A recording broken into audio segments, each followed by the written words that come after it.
Iddyn Beathag Anna Halifax va hi Jack an blas cúil na scíide seo ein. Nadarach go leor gur é miscachuig de cheol na hababe is éadon a Harry Chláintin.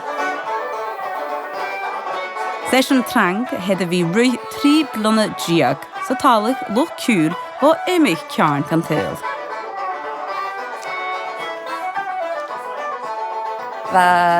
Ian Tudamit, no, von an talvod.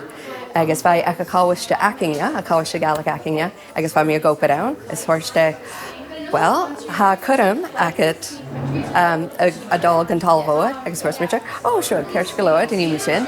Oh, hanna gay at ash, agus va dulyakan acum.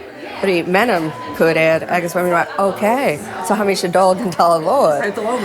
Ha mi dul ann, bhí mi haimi ann hanelas an datheach no trí seachanan bhí mi an Eilean Sgìtheanach.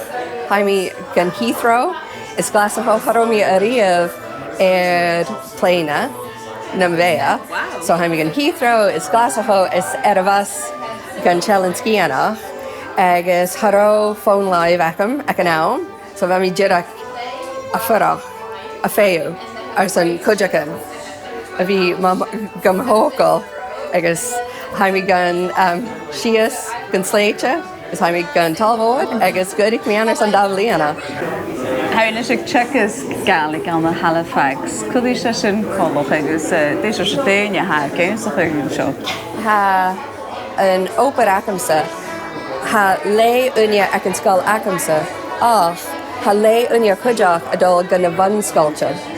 So gacwa ha mi ag scal difrite a brín na gael, cóhunain, an canan acing is an cultad acing agus udanin ha na yawin ácha jirech ho táliste a bhí a brín muintir na ALBA no muintir na éireann agus bigit a gra rútin mar a ní a gael a hunam, like sauna cé pratain a bheith ma henafad, a ní gael a hunam, agus bhín sa gra, sé gael a hunat.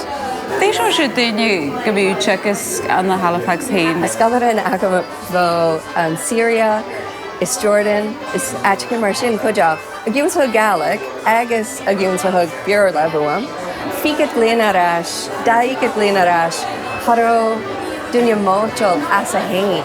Ach anisht, had, agus ha ceirch gaload, a bhí taliste let hain, agus a bhí móchol. So sé bhrú differite a hanan sin gan teachn. You know, mahad haniel gu Gaelic ecasan. Mahenad bheith Gaelic eca did a bheith did a háisig misha Gaelic a bhrín, ín sa brín sa Gaelic, ach bheith esan has de brín sa bhearla. Agus bheith jirig ho nearach agus ho bránach a bhí cólaris a brín sa canan, a chiad canan a bhecasan, ach haró gu Gaelic achga. Haró cet acha Gaelic a bhrín. Bhai na cheann ach haró gu acha itchir.